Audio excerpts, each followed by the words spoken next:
Good morning, good morning, good morning. Good morning, good people. Welcome, welcome, welcome. Hope that you're having a great and wonderful day. Welcome, Rich Girl. Welcome, Bespoke. Welcome, Prophet Jonathan. Welcome, Lady Vanessa. And I always feel blessed when I have more than one Vanessa on in the morning. All right. Hope that you all are having a great and wonderful day. This is Wisdom Wednesday. And the first thing that I'm going to do today is I'm going to do a product review like I promised. And then we're going to get into a book that I've been taking a look at to review whether or not I want to invest in it. And we're going to take a look at some of this book. And then we'll be done for today. The product that I tried out over the weekend, I told you guys that I was going to try out this new soap. And it is from Artina's Sweet Suds. And her Gmail is to contact her. Her Gmail is ARTTINA, Artina's, ARTTINAS, Sweet Suds at gmail.com. And I did try the soap out over the weekend. The scent of it is fruit punch. It smells really, really, really good. And it scented up, literally, it had my whole bathroom smelling like fruit punch, which was very, very yummy. Sometimes when you buy scented soaps, the scent doesn't really give off at all. It might have a claim that it's, coconut or whatever, but her soap actually is pungent in the fragrance. So if you're looking for decorative soap or things like that that will give off a aroma or a smell, these would be perfect for that. I did actually use the soap, and it had a pretty good lather, and it did not leave my hands feeling sticky or anything like that. I was able to rinse it off pretty good, and there was no film afterwards. And as you can see, the soap still retains its shape. Okay, so those are some things that I look for when I'm looking at soap products. And I would give her a 4.5 out of 5 on her product. It is organic. It is the base of it is coconut milk, so it's probably pretty harmless if you're trying to use it on children or things like that. So I would definitely say to check her out, check out that product. And if you need the email again, it is Artina's, ARTTINAS, Sweet Suds, SUDS, at gmail.com. And her soaps are original.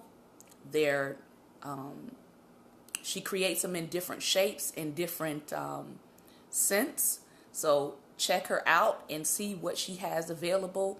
And also with her shipping as well, the product came as quickly as she had promised.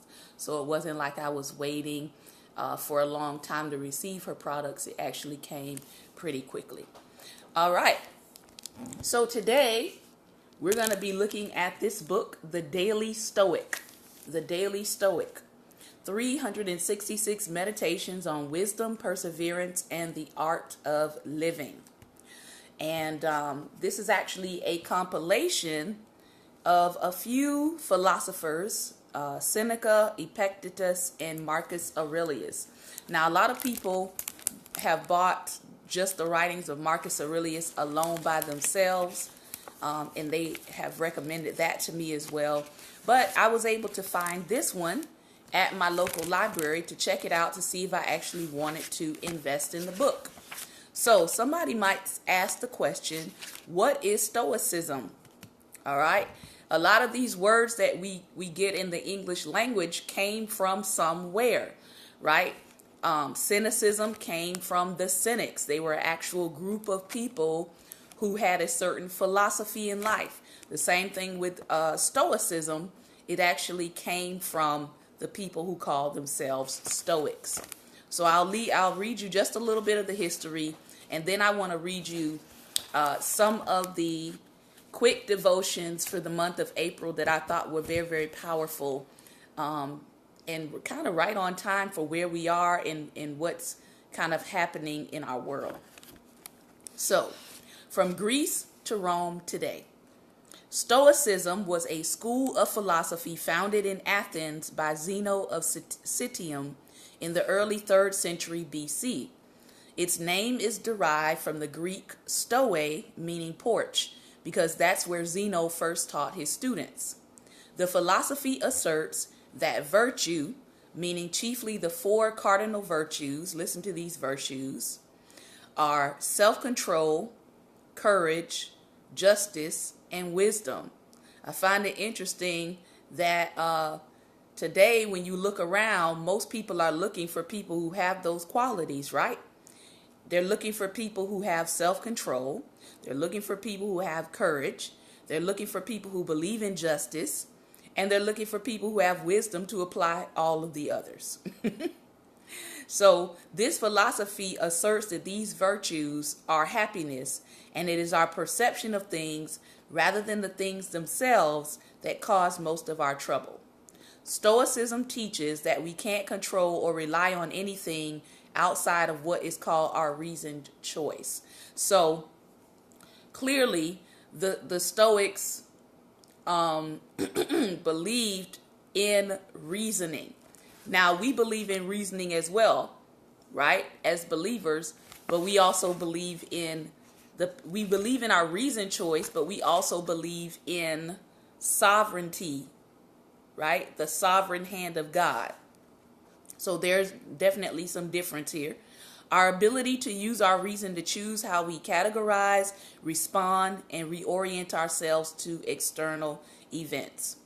Early Stoicism was much closer to a comprehensive philosophy, like other ancient schools whose names might be vaguely familiar, such as Epicureanism, Cynicism, Platonism, and Skepticism. All of these were early schools of philosophy. So when you hear somebody saying, oh, they're a cynic, it actually comes from that school of philosophy. Or if somebody calls you a skeptic, it actually came from a school of philosophy. All right? Proponents spoke of diverse topics, including physics, logic, cosmology, and many others.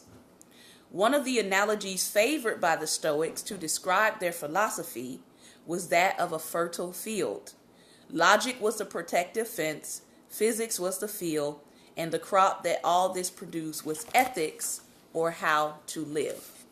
As Stoicism progressed, however, it focused primarily on 2 of these topics, which was logic and ethics. Making its way from Greece to Rome, Stoicism became much more practical to fit the active, pragmatic lives of industrious Romans.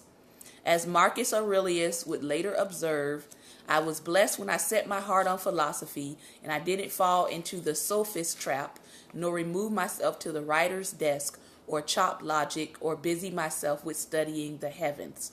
Instead, he and Epictetus and Seneca focused on a series of questions not unlike the ones we continue to ask ourselves today, such as, what is the best way to live? What do I do about my anger? What are my obligations to my fellow human beings? I'm afraid to die. Why is that? How can I deal with the difficult situations I face? How should I handle the success or power I hold? These aren't abstract questions.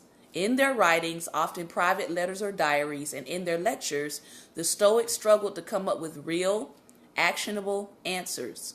They ultimately framed their work around a series of exercises in 3 critical disciplines: the discipline of perception, how we see and perceive the world around us; the discipline of action, how the decisions and actions we take and to what end; and the discipline of the will, how we deal with the things we cannot change, attain clear and convincing judgment, and come to a true understanding of our place in the world.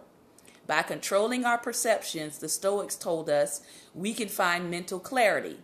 In directing our actions properly and justly, we become effective.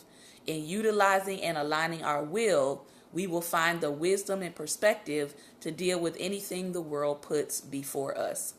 It was their belief that by strengthening themselves and their fellow citizens in these disciplines, they would cultivate resilience, purpose, and even joy. Born in a tumultuous ancient world, Stoicism took aim at the unpredictable nature of everyday life and offered a set of practical tools meant for daily use. Our modern world may seem radically different than the painted porch of the Anthem Agora and the Forum in the Court of Rome, but the Stoics took great pains to remind themselves that they weren't facing things any different than their own forefathers did, and that the future wouldn't radically alter the nature and end of human existence. One day is as all days, as the Stoics like to say, and it's still true, which brings us to where we are now. So that is kind of the basis of Stoicism. The three disciplines, I'll say them again: the discipline of perception, the discipline of action, and the discipline of will. And part one, I believe, is the discipline of perception. And I'm going to read you some of the April thoughts from their meditations. April 1st, which was the color of your thoughts. Marcus Aurelius wrote, "Your mind will take the shape of what you frequently hold in thought, for the human spirit is colored by such impressions." Now, why does that not sound like, right? Why does that not sound like 2 Corinthians 10? Anybody know what 2 Corinthians 10 says? For we what?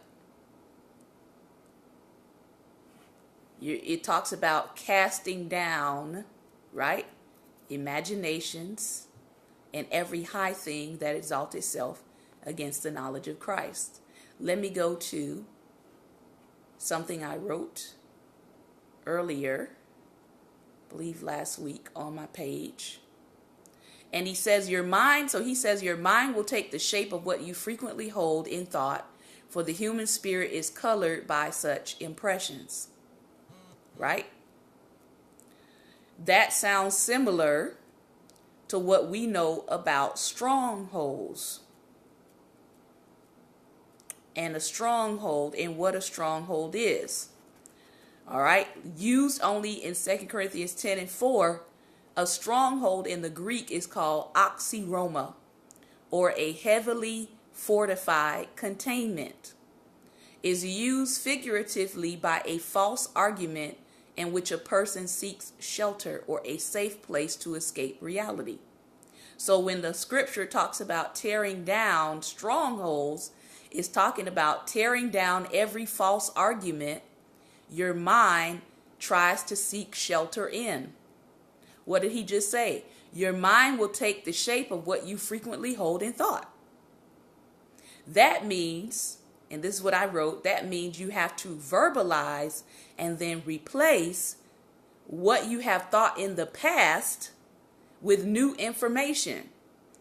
In other words, you have to update your CPU or your Christ perception unit or your mind. So when the scripture says be renewed in the spirit of your mind, this thought has a foundation that your mind will take the shape of what you frequently hold there. Okay? And then he says here, the writer says, if you bend your body into a sitting position every single day for a long period of time. So if you work and this is your position where you're sitting every single day, the curvature of your spine will begin to change. A doctor can tell from a radiograph A doctor can tell from a radiograph or an autopsy whether someone sat at a desk for a living. If you shove your feet into tiny, narrow dress shoes each day, your feet will begin to take on the form of that thing as well. The same is true for your mind. If you hold a perpetually negative outlook, soon enough, everything you encounter will seem negative. Now, I'm just going to sip some juice right there because we know people like this. We know people like this, that no matter how much positivity you try to share with them or bring to them or, give them an outlook that things are going to get better, they can't see it because their mind has begun to take the shape of what you frequently hold in thought. So if you hold a perpetually negative outlook, soon enough, everything you encounter will seem negative. Okay? Close it off and you'll become close-minded. Color your mind with the wrong thoughts and your life will be tie-dyed the same. That was powerful. Color your life with the wrong thoughts and your life will be, color your mind with the wrong thoughts and your life will be tie-dyed the same. In other words, if anybody's ever tie-dyed shirts, I've tie-dyed shirts. You get that ink and you twist that shirt all up in there. Put your little rubber bands on there because you want to have your little pattern going. And you dip that shirt into the dye and you let it sit there for a while. You're dipping your mind into whatever those thoughts are. And you let it sit there for a while. Then you pull that shirt out and you wring it out, right? The only place that the dye doesn't hit is in the areas, get this, that are tied with the rubber bands. So the areas that have been restricted or the areas that have been put under some self-control are the areas that are not affected by the dye or whatever you colored it with. So again, you pull that shirt out, take those rubber bands off, then it's evident to everybody what colored your mind. And as a good friend of mine, Apostle Larry Hill says, sometimes people don't realize it, but sometimes even their social media posts, what they like, what videos they look at, what pages they like, what they're writing on their social media page, sometimes that reveals the state of their mind. Sometimes that reveals how sane or not sane they are. So sometimes people don't necessarily have to say a word, but what they're posting is revealing the state of their mind. And he said, and I agree with him, be careful what you post because it will reveal your mental illness. It will reveal whether or not you've got some mental illness going on. And even how you respond to what you see on social media. I had someone the other day, I wrote a post and I posted an article, and I noticed that this particular person likes to come on my page and they like to deflect, or they like to have an entire argument based on something that my post has nothing to do with. And if the person does it one more time, I'm going to block them. Why? Why? Because I've already stressed the fact that if you don't like something on my post, scroll on by, right? Or if you cannot stay on topic, go write that on your own page, right? So some people, they don't know how to stay on topic, or they don't know how to stick to the subject at hand. They don't know how to stick to what's germane. All right. And so if I'm trying to convey a specific point, yeah, I'm going to block you because that's foolishness. And I don't have time to be combating unnecessary drama. So That's just my rules for my page, right? My page, my thoughts. So if you come on my social media and you don't know how to stay on topic, and I correct you and say, here's what I was intending, here's what the article or the story is about, and you continue to want to go on your topic, then I'm just going to advise you to go to your page. I'm going to delete your whole statement. I know some people think that's mean. I'm going to delete your whole statement that was not germane to the subject. And then I'm going to advise you to go to your own page because clearly you're passionate about whatever you were saying. And I'm going to advise you to put it on your own page. Because you know what I found out? In social media world, people like to come to other people's page and have long drawn out arguments. But when you go and check their page, there's no information there. It's like they have no mind. It's like they're not voicing their thoughts on their own page. So I like to redirect people back to their own page. So your own friends will know how you feel and what you're thinking. All right. So that's what makes sense to me. All right. If you've got all of these complicated thoughts, you feel passionate about a subject, go write about it on your own page. Start a blog. Get paid for your thoughts. Get paid for what you write about. Okay. I actually teach a class on that.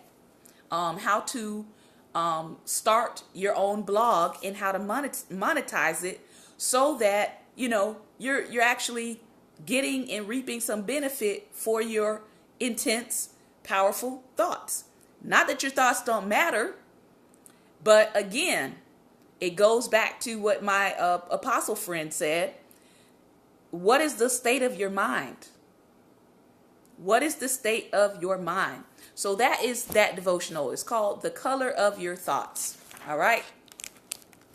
We're going to stay in the perception zone today. All right. Here's the next one. Somebody put this on the screen if you can, if you're able to type it.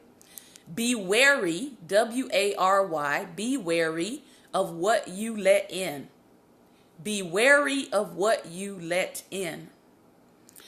And the meditation says this from Marcus Aurelius. He says, drama, combat, terror, numbness, and subservience. Every day these things wipe out your sacred principles whenever your mind entertains them uncritically and lets them slip in.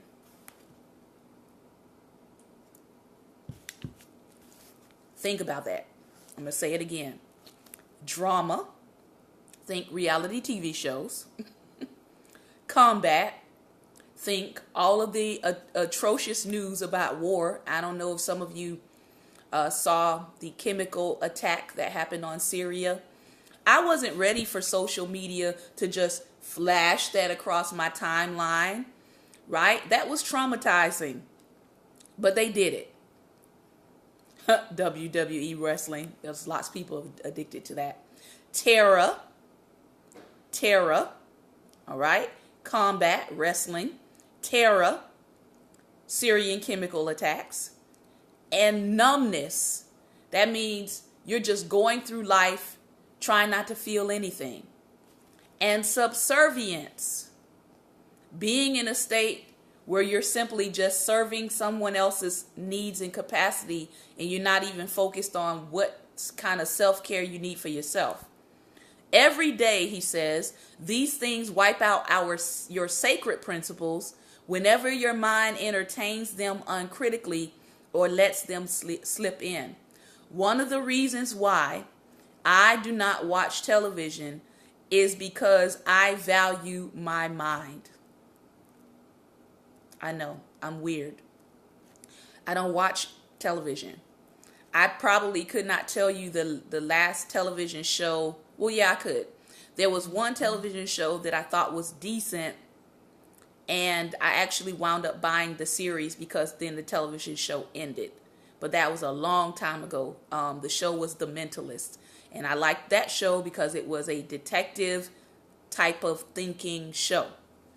But if you ask me about any of the contemporary shows, I could not tell you what's going on in them because I don't watch them.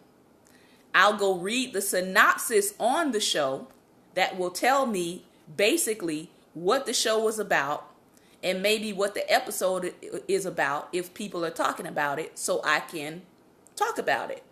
But as far as what I will allow my mind to entertain, I don't really do television. The most television I will get is some of the news clips that may come across my news feed, but I am generally a reader because, and let me tell you why. With television, there's a lot of things that are there's a lot of messaging that's coming into your mind that you cannot control. All right? So there is conscious messaging with the television programming, but there's also subconscious messaging that's coming in. This is similar to music, but it's even more powerful with television because it's connecting your hearing and it's connecting your sight. So you're getting more input at the same time into your subconscious. And I like to be in control of my thoughts, so I don't watch. Same thing with music. Music is the only thing that comes into your brain that you cannot control. All right?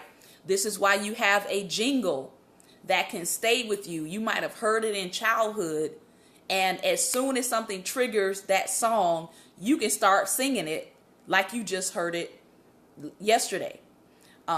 So there is a power in sound, and there's a power in sight in what you allow to let into your spirit. And because at this point you still have control over that, right? Nobody's forcing you to watch certain things. Nobody's forcing you to listen to certain things. You can have a measure of control over what you allow into your spirit.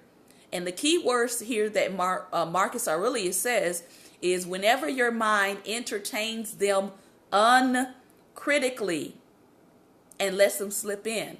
Why? Because a lot of people watch television, right?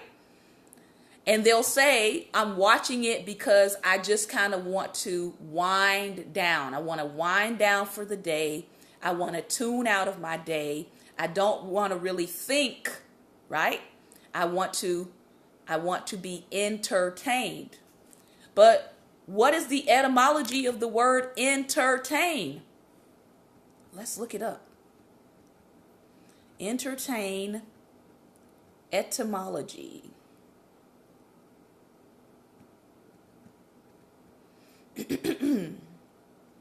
All right. Let me see if I can get this shown to you. All right. So this is my screen. Can everybody see that? Right? So you know I'm not just kind of reading stuff to you. Can everybody see that? I mean, let me see if I can get it to focus a little better. All right, so you have entertain. The Latin is enter, among, or to hold, and to maintain or continue. So it says among and to hold among, to maintain in a certain condition, to treat in a certain way. Someone else said it's enter to detain. So when something entertains you, it's literally like putting you in a holding pattern, right? Because it's trying to maintain or get you to continue in something. You're entering to be contained. You're entering to be maintained in a certain position.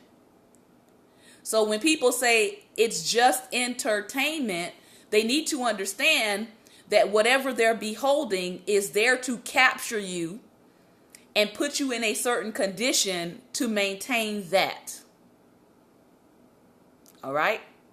So if I'm think about it. If I am binge watching, per se, reality TV, what am I actually being detained for that's going to enter me?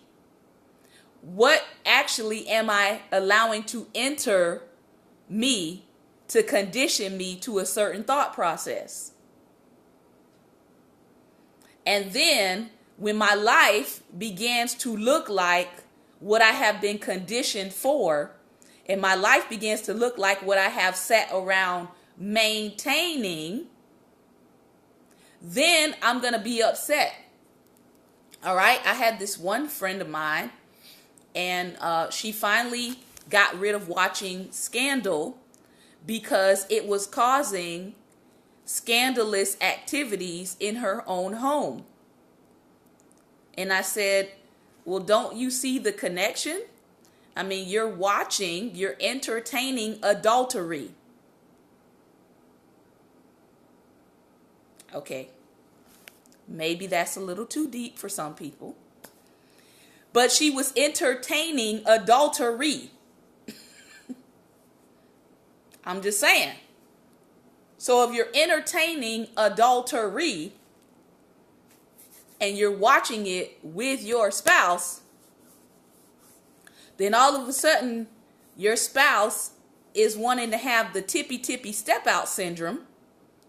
You have to ask yourself, what were you watching uncritically that you allowed to slip in? So the devotion says this. Think about these questions, all right? Be wary of what you let in. How much harder is it to do the right thing when you're surrounded by people with low standards? Oh my goodness. How much harder is it to do the right thing when you're surrounded by people with low standards? How much harder is it to be positive and empathetic inside the negativity bubble of television chatter? That's a very good question. Because I believe that we saw this happen with several of the police brutality shootings, right? The more that people saw these shootings being put on the news over and over and over and over again, the more that we see live Facebook footage of people being shot dead. How hard is it to remain empathetic when you are being desensitized to the death of another human being and another soul? It's a reason why they're replaying over and over and over and over and over again the shooting deaths of not Mexican people, not white people, but black people. It's desensitizing you to seeing black bodies being destroyed. And maybe people haven't picked up on that yet, but I have. To the point where you'll just say, oh, it's just another black person shot down in the streets. No big deal. Let's move on. But if it was Becky on Facebook Live being shot down dead, it would be a national uproar.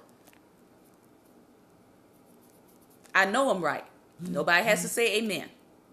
So we've gotten to a place where people are losing empathy and sympathy for the plight of certain people groups in this country because they've been so desensitized to seeing the abuse. Here's another question. How much harder is it to focus on your own issues when you're distracted with other people's drama and conflict? There's so many people who become so outward focused, right? That they forget that they're supposed to be taking care of themselves, taking care of their home, taking care of their family. And they stop looking at the cares of their own home. He says, will inevitably be exposed to these influences at some point, no matter how much we try to avoid them. But when we are, there's nothing that says we have to allow those influences to penetrate our minds. We have the ability to put our guard up and decide what we actually allow in. Uninvited guests might arrive at your home, but you don't have to ask them to stay for dinner. Somebody shout hallelujah. You don't have to let them into your mind. All right?